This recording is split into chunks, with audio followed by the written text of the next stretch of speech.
My name is David Yun, and you're listening to My Viewfinder, a podcast where we look to see the connections between photography, philosophy, and a way of life. I release an episode every Friday. Hit that subscribe button, don't forget to rate us, leave a comment, and thank you for listening. What's the most beautiful sight you've ever seen? I don't know, I've been to some pretty cool places. You mean places, right? It's up to you. I don't know, it's pretty ambiguous. Yeah. Recently, there's 3 kids in our family, and each of us have had a child. My little brother just had a boy, and so my dad met his grandson for the first time, and that was really cool. So that was an emotional sight. Where was that? Was that here in Calgary or? Yeah, my dad came to Calgary, my brother lives here, so we were all getting together recently. And he's the first grandson in a while because my sister and I both have girls, so it's just like an emotional generational thing. And he'll be like the only boy that passes down the name traditionally, our family name, so that's kind of cool. It's awesome. Do you have pictures of it? Did you have a camera on you? Oh, I used my cell phone. I think I videotaped it. I have a thing about having my camera around during personal time. I think it's distracting, but I think many photographers see the world through their camera, so that's a cool thing too. I used to say Helen was the Emerson portrait photographer because she had the phone and her pictures are great, and I just sat there poking them. My Viewfinder is a proud member of the Alberta Podcast Network, locally grown, community supported. Look us up at albertapodcastnetwork.com for Alberta-based podcast content. This episode is brought to you by Park Power, a provider of electricity and natural gas in Alberta that offers low rates, awesome service, and profit sharing with local charities. In Alberta, you get to choose who you buy your energy from. If you choose Park Power, your money stays here. Plus, Park Power shares with local not-for-profits that are working to make a difference in their communities. Shopping local is very important to Park Power's owner, Chris Kozowski, and we love local here at the Alberta Podcast Network, so it's a great fit. Learn more at parkpower.ca. What does it look like to gaze into another human being's soul? Not sure? Book a portrait session with Mecoh Bain. Our talk continues as we talk about masks, representation, positive energies, and establishing positive narratives. If I've learned one thing about Mecoh, is that she's following her heart, and her heart seems to be in the right place. Here's the conclusion of my talk with Mecoh Bain.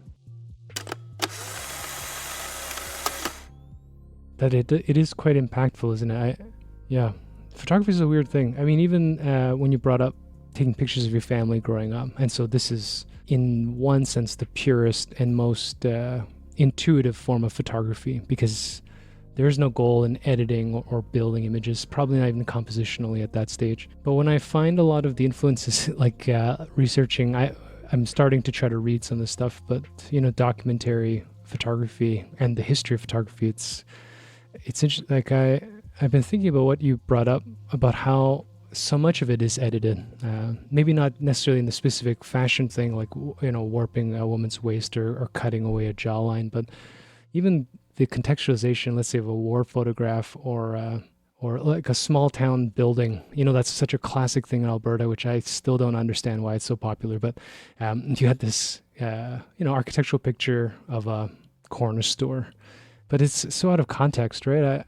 I think it's a fascinating thing about our art form. I don't know. When was the first time you took a portrait as a client? Was it a few years ago? No, probably recent. You mean like just one-on-one? Yeah, like one-on-one photograph. Yeah, probably recently. Yeah. In the last 6 months or so. Okay, I was gonna ask whether, if we reflected on, maybe we could do a follow-up interview a few years later and kind of just see how you feel about how that picture both reflects on the subject and yourself and how you approach it. I don't shoot. Well, I don't shoot people. That's a weird soundbite, but I don't take photographs of portraits of people in that way, so I don't have a lot of insight. But it is. I just want to learn more about how you see these things. It's very intimate, yeah, especially when it's one-on-one. I think I had shared with you before that I if it's one-on-one and I do something called a soul gazing, which we described as awkward and confronting, but essentially before the session starts, we talk, have our quick meet and greet, and then we drop into this, basically not a meditation, but you're just looking at each other 3 minutes or 4 minutes without speaking directly into each other's eyes. And it sounds crazy, it probably is, but it immediately provides both of us with this shared vulnerability, and it is very confronting. Like at first, in the first 30 to 45 seconds, you're giggling and you're kind of this awkwardness, and then you just settle in and you recognize the other person's breath, you're recognizing how they are sitting, they're blinking, like it's almost as though you can watch that mask or that veil come off behind their eyes. It's this really interesting practice. And I think that helps a lot of my work. Like they really see the vulnerability in me because I am sharing that experience with them. So that helps, even though it's it's uncomfortable, but it's equally uncomfortable. And it's a shared experience. It's powerful, especially if you've never met that person before. To immediately share that experience translates into some cool energy. Yeah. Where did you learn about that? I was at not a conference, but like a workshop. It was almost like a yoga self-empowerment thing. And it was like a women's circle. And then we had to go into pairs and do that. And I realized how powerful it was. And then in terms of connecting with somebody else, especially someone you don't know, and then I incorporated it into my practice, which is unorthodox, but it works. It's not every single session. Like if it's a brand session or something, maybe not. But if it's like a one-on-one, it's a one-on-one intimate session, then yeah. I'm just imagining like a product shoot and you're staring at a shoe. But if you remember the first time you did it, is it any different than you administering the technique now? I'm just imagining the first time you're asked to sit in front of someone at a yoga retreat and stare into their soul. I don't know. I still feel so weird about thinking about doing it. I know, you need to try it with Helen. I like to say that I do it all the time, but 3 minutes in silence would be something. But it feels like an eternity. One thing you said earlier, which I think is with semantics, being brave or vulnerable to be brave, or connecting the concept of being brave with allowing yourself to be seen. And I think one of our cultural issues maybe is that we think that we're only brave when we're wearing a mask. And so there's an aspect, for example, I think if I went out in a costume covering my face, I might do something I might not otherwise do. That often, I think, becomes a negative thing. Usually when people are bragging about that, they're doing something they ought not to be doing. But I came across, I think this is sort of a known thing, but that courage is not the absence of fear, but the ability to act in spite of it. And I think it sounds like even with the soul gazing, I think it might work for you because you are looking for authenticity, which I think is great. I don't know. It's this optimistic thing that I'm missing in my life. I dream about authenticity, but it's nice meeting people who are acting in it. I don't know. What are the reactions? Like, what are the relationships you get? Has anyone kind of pulled away from having to do this thing? Have you seen it reflect in the type of photographs or the way you interact with them on the set per se? Yeah, like people initially, like I'll share that I do it, and then beforehand, and then I don't typically surprise them. Occasionally that's happened, but so they're kind of prepared for it. And then when we do it, I tell them like it's equally uncomfortable for me. It doesn't matter how many times I do it, who I do it with. It's a new experience each time. And I feel like even if I did it with the same person again, it would still be an equally vulnerable experience. Yeah, no one said a hard no to me. And I think maybe it's because I'm like expressing that it's equally uncomfortable for me and that this whole experience is uncomfortable. And I recognize that being in front of the lens is uncomfortable. And I explain to them it's just as uncomfortable for me taking your photo, because this art form for me is exceptionally, it takes a lot of courage for me to be here. And to be honest with you, I have a lot of nerves, and like I feel those nerves, and it just helps us check in with each other and recognize that all of that energy is good and we're going to harness it into something beautiful. So that's kind of how I approach it or present it. And I typically get a good response. Once it happens and we kind of digest how we felt, I usually they tell me that it was a really powerful experience and like they've never experienced something like that with a stranger, or just like an instant connection or like a feeling of acceptance as well, which I think is really important to create that environment where both of us feel safe for me to use my voice or like try something that I normally wouldn't try, but have, that's the vulnerability that I share in that time, for them to say yes to things that I'm asking them to do. If I'm asking them to like lay down on the ground or do something strange and flip their hair or something that they normally wouldn't maybe do, that there's more trust that's built in by doing that initially and starting out from that foundation of vulnerability, trust, understanding, and acceptance, and then it translates into our shoot. Do you think, at least in the portraiture sense, once you've established that trust, there's a stereotype or a pantomime of let's say, a fashion photographer controlling the scene and determining a pose or shape, knowing either by form or by experience that a person ought not to do this, or this will have a desired look or effect. How much are you in control of that? How much of that is a conversational piece? Like, how have you been finding the portrait sessions evolving themselves? Because I'm so new to photography, a lot of where I'm trying to find growth is in using my voice, but it's also the fine balance of too much of my direction. And maybe that's where you're talking about the authenticity part, is I allow them to move freely at first, and we just kind of understand each other. It's almost like we're dancing through the studio or the space together. And then if there's something that I like, I'm like, oh, can you do that again? Or just like slightly encouraging that. Or, oh, let's try that a little bit deeper, get a little bit more trusting in your body and like lean back, or try that faster. So it's more so they're leading and I'm following with like small cues, rather than me directing and being rigid in what I need that to look like. Usually there's not a rigid shot list. It's like more of emotions or ideas that I had. And then if it feels comfortable and natural, then I'll ask, or sit here, how do you feel most comfortable? Or like stand as though you were waiting for the bus stop. Like, what does that look like for you? Like, you get to interpret that however you want, if you're bored or if you're excited because the bus has arrived, or whatever that might look like. But it's like open-ended cues or opportunities for them to interpret it how it feels. And then on the other side of that, when I'm presenting the proofs, I try to present maybe even images I don't love myself or what we wouldn't use for my portfolio, or recognize like they might love them. So I try not to edit those and call those away. Like if, for example, their arm was squished to the side of their body and their arm looks bigger than it maybe could have had it been pulled away from their body, like that's not something I'm going to cull out of the proofs or crop. Like, so I don't know, just like trying to keep the integrity again in that what was created in that time. How do you find the feedback? I mean, just going into this,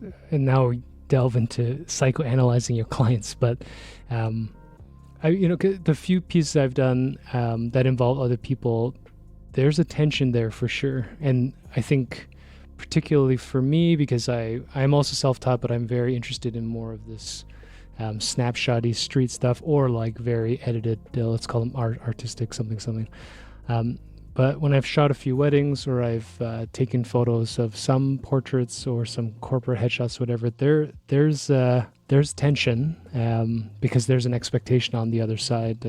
How have you found dealing with, I guess, people's self-image versus your image of themselves? I think it comes down to them understanding that the images aren't going to make them, I want to say, love themselves more. Like, that's not it. Maybe it shares and a peek into the window of their relationship with themselves, but it all needs to come from within. Like, I can't be responsible for providing with images that they will use to love themselves. I don't know.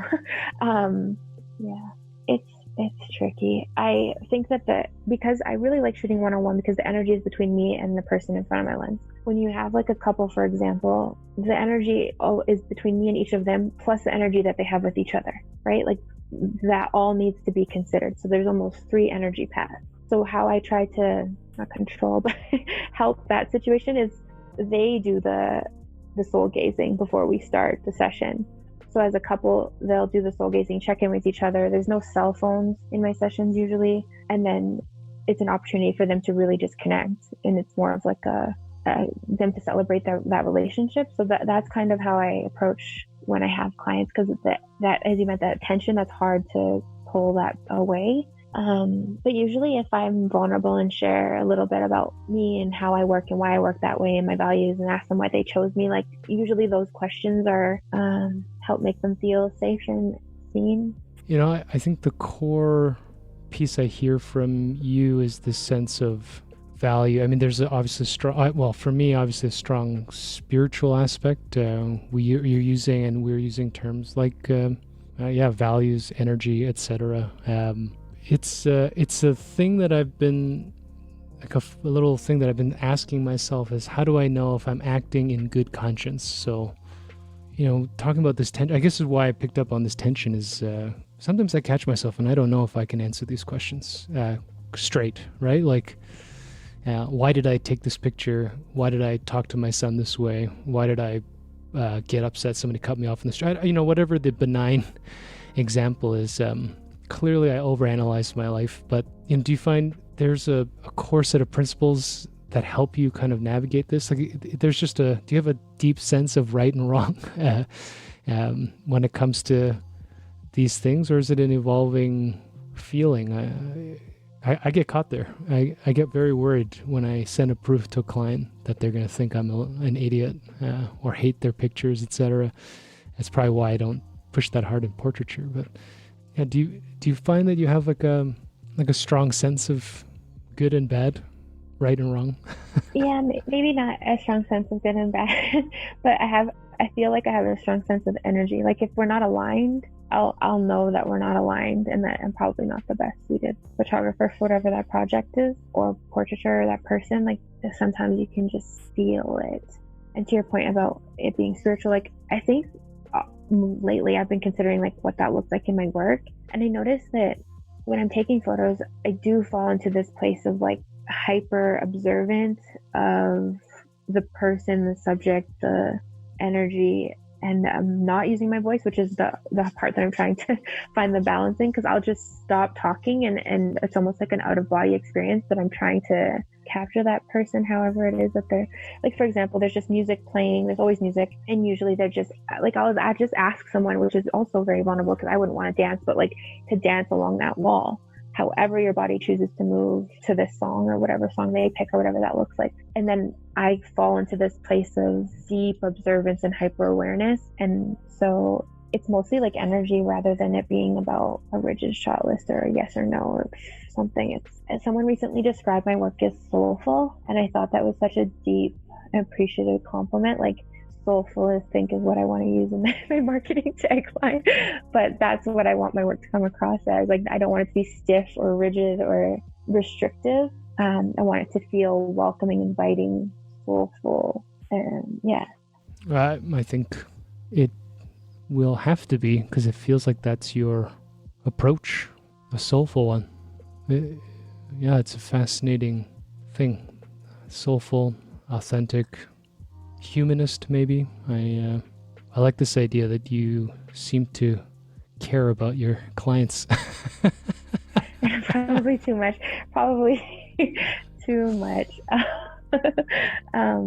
Yeah, like the business strategy part of me is probably not as strong as the client care piece, but that's okay with me. It feels good in my heart, and that's what's important.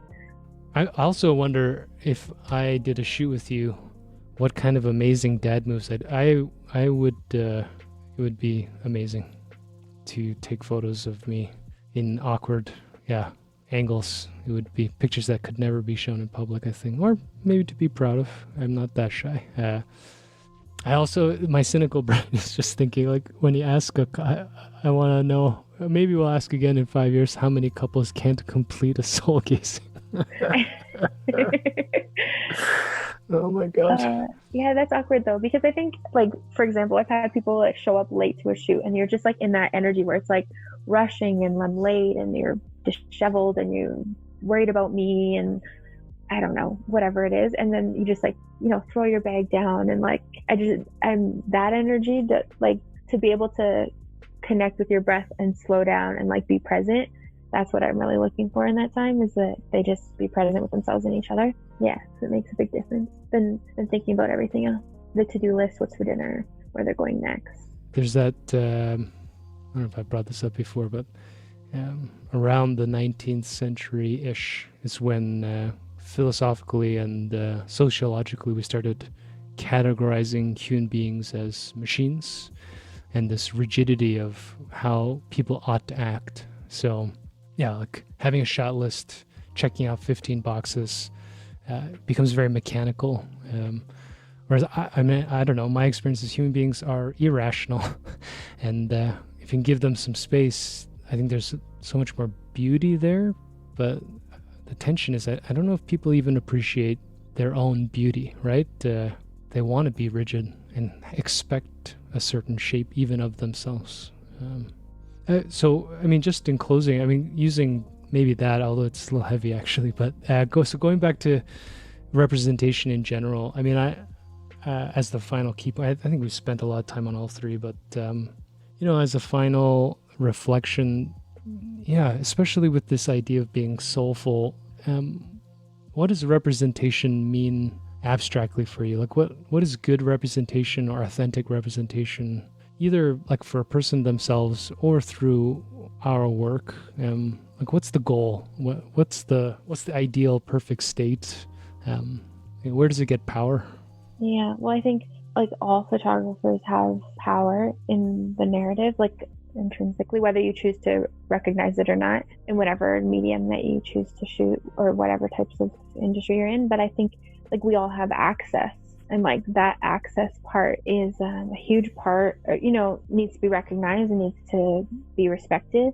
And then I guess I want to be surrounded by other people that look like me, the people that I'm working with, the people that I'm supporting, and then I want to be able to story tell in a way that's not diminishing of who they are and what they are, and what maybe I don't want it to be aligned necessarily to all the stereotypes that exist in whatever labels that are put upon them. But I also think that it's important sometimes conceptually, I conceptualize things or like different pieces, like what I've done with the exposure studios. I submitted something that kind of pushed the boundaries and confronted people to think about something else, basically. Like, let me just read you what I wrote to them. I wrote, "Not another headline. The Human Toll is a photo series created by Mecoh Bain that challenges people to think critically about the media they're consuming and the relationships that they have with the articles, language, subjects, and images. I further confront the influence media has on our identities and the emotional trauma and baggage it leaves, impacting our connections to yesterday, today, and tomorrow, and our responsibility to shift the paradigm." So I think we have access and responsibility and representation to recognize the power that it has and then influence it for the better. And that means bringing people of color into all aspects of our work. So, for example, if there's somewhere I can print that's owned by a person of color, if there's someone that I can have as a makeup artist as a person of color, if there's someone that can do hair that's a person of color and like that I'm renting space from, or anywhere that I'm touching in my industry, I think it's important to support and then also represent other people. Or even when I'm presenting model options, like more often than not, the model options I've presented them are 5 women of color. Like it's very rare that I would present 5 Caucasian women. Like I'd like to think that that's not why you're coming to me, because that's not my quote unquote brand or what I represent. And hopefully those values are portrayed strongly in the images that I continue to create. The intention, is inspiring, is powerful. I just wrote searching for soul in photography, and my damning response would be that social media has sucked it out of all of it. But I think it happened before, frankly. Photography is a weird thing, which is not to say that it's impossible to do what you're doing. I mean, you're clearly doing it, and we're meeting a lot of people that are trying to give images substance. I also think it helps with like just human connection. Like I think about my daughter who's like triracial, so she's Caucasian, Filipino, and Black. And for her to like see the photo that I just recently posted is of a family friend named Shanice, and she has braids. And in the photo, the braids are swinging and like there's movement in her braids. So like it's almost as though she's owning this stereotypically might have not been a reputable, quote unquote, appropriate hairstyle in like the workforce or wherever, whatever, stereotypes in society that we live in. But to have my daughter see images like that where a woman of color is owning it and proud of it and confident and with so much strength and regalness, like that really gets me excited. And I think like that helps with connection, our connection to each other, our connection to humanity, like our connection to our own stories and ourselves. Like I think it hopefully creates some internal dialogue with ourselves and our greater community. So I guess my final question then would be, do you think do you think the photographer and the artist can control that messaging? And how much are we leaving up to the audience to interpret? So when someone's, let's say, on your feed for that photograph, presuming we'll stay in the Instagram, but Instagram itself is a highly questionable place to find soul, unless you're reading the caption or know the people involved. But let's say that photograph that you just described is, in print in a magazine or portrayed somewhere, in a gallery or on an advertisement. Do you think that we as artists have a responsibility to almost enforce that the public understands your intent? Or is it enough for it to be ambiguous and just hoping that it'll inspire even one person? Do we need to control that messaging? I don't think we can control the messaging as much as we want to. I mean, we try with small captions or however that shows up, but I think that's part of the beauty in it, is that it is ambiguous and people are left to their own devices and experiences and perspectives and prejudices and biases to interpret it as they see fit. But to that point, I hope that I'm always creating from a place of love and understanding and vulnerability, that I never feel like I created something out of ill intent. But again, I can't control what other people think. So I try to push that out of my mind and just create something that I see. I think maybe now that you've shared that with me, maybe I'll start asking what people feel in my, that'll be my caption. How do you feel when you look at this image? And then I'll get some dialogue surrounding what emotion they feel. That's an interesting. I've never had a show or anything. I've never had any dialogue except for when people occasionally share some feedback on the images they've received from me. But I'm interested to hear more about how people interpret things. Just going back to the idea of tension, I mean, my experiences are going to be very unique to me because I have, a lot of psychoses, but anytime I've had something in public and asked for feedback, it's there's a lot of tension there, right? Because I may not be willing to hear what some people have to say, and a lot of people may not be willing to tell me what they really think, etc. But finding a way into that conversation would be fascinating. I just released, or at least in the back catalog, Caitlin and I spoke. And I don't know if you ever saw the piece she put up at MRU, that giant portrait, but I thought it was fascinating when she was talking about how she wanted not just to obscure it for her own personal sort of idea, but she wanted feedback, and finding ways around that would be fascinating. Whether it's asking a direct question on Instagram or finding in a show, I don't know, right? Like an ambiguous comment box or some anonymous something. It'd be great. Their video room where they just yeah, right? Like you go out to the side and be like, what is this? Yeah, maybe.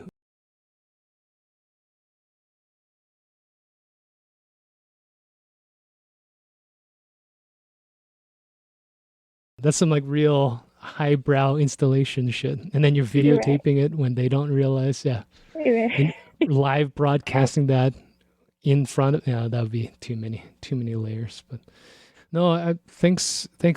I do love your work. I think the piece you just published, and we'll see how you manage your public persona, at least as far as I have access to. And I'm excited to see your work at Exposure, whether we can look at it physically or it becomes digital. Who knows what the pandemic has in store for us by February, but to see how you develop Searching for Soul will be fascinating for me. I'm glad to have met you. I hope that it goes well. Too. I have no expectations, so it's probably a good thing. If you could tell the world one thing, what would it be? Not to be afraid to be seen as you are, wholeheartedly.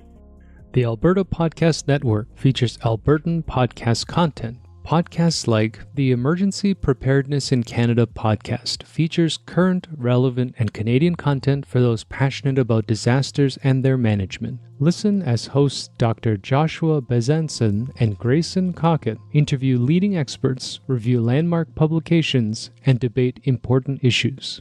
You can find them at epicpodcast.ca or through the Alberta Podcast Network, albertapodcastnetwork.com. What's your earliest memory?